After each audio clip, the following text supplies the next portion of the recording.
Buildings cracked and crumbled during Sunday's earthquake in Napa. The U.S. Geological Survey put the tumblers' financial toll at $1 billion. How would San Diego's structures fare in an earthquake, and when might the big one come? To get at the answers, I'm joined by Mehdi Shadyab, Senior Structural Engineer with the City of San Diego, and Kim Olson, Professor of Geological Sciences at San Diego State University. Professor Olson, the West Napa Fault is being blamed for Sunday's earthquake. How dangerous is this fault?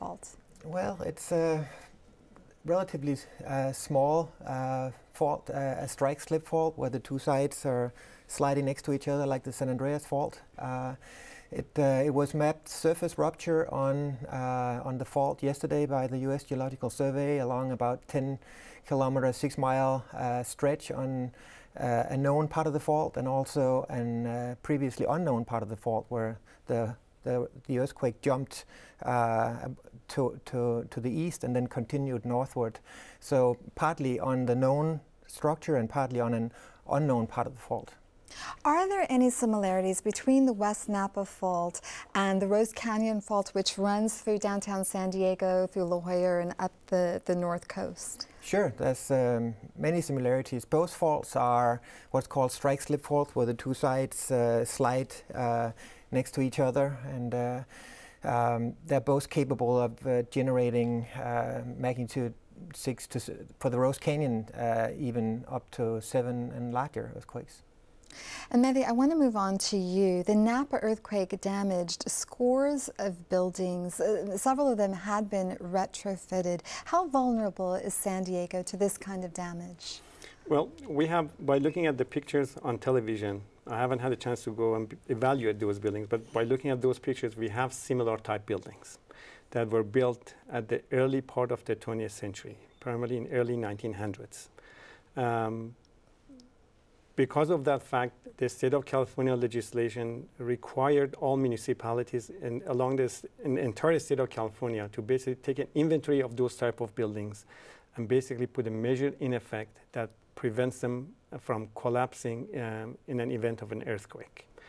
In 2000, we passed an ordinance. It's called Unreinforced Masonry Ordinance, or for short URM Ordinance, which basically required the owners of this type of buildings, which have load-bearing walls that are constructed out of brick, block, or hollow clay tile, and they were built prior to March 24, 1939, to immediately brace the parapets of the buildings and also tie the roof plane and the walls and the perimeters together, so in the event of an earthquake, it doesn't immediately collapse, allows the occupants to escape being harmed. So how many of these buildings in San Diego have been reinforced, and how many remain? Well, we did a lot by ordinance, through enforcement, and many on the voluntary side from the owners. We had an inventory of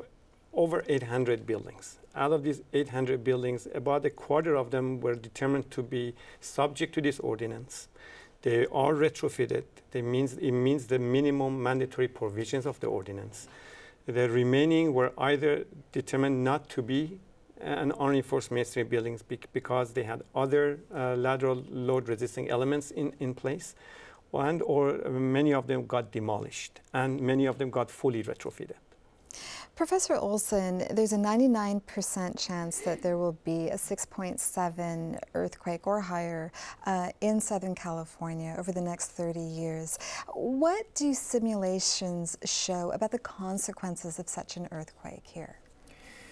Well, a 6.7 on the Rose Canyon Fault, for that matter, would be very destructive because it runs right through a very built environment in La Jolla and downtown.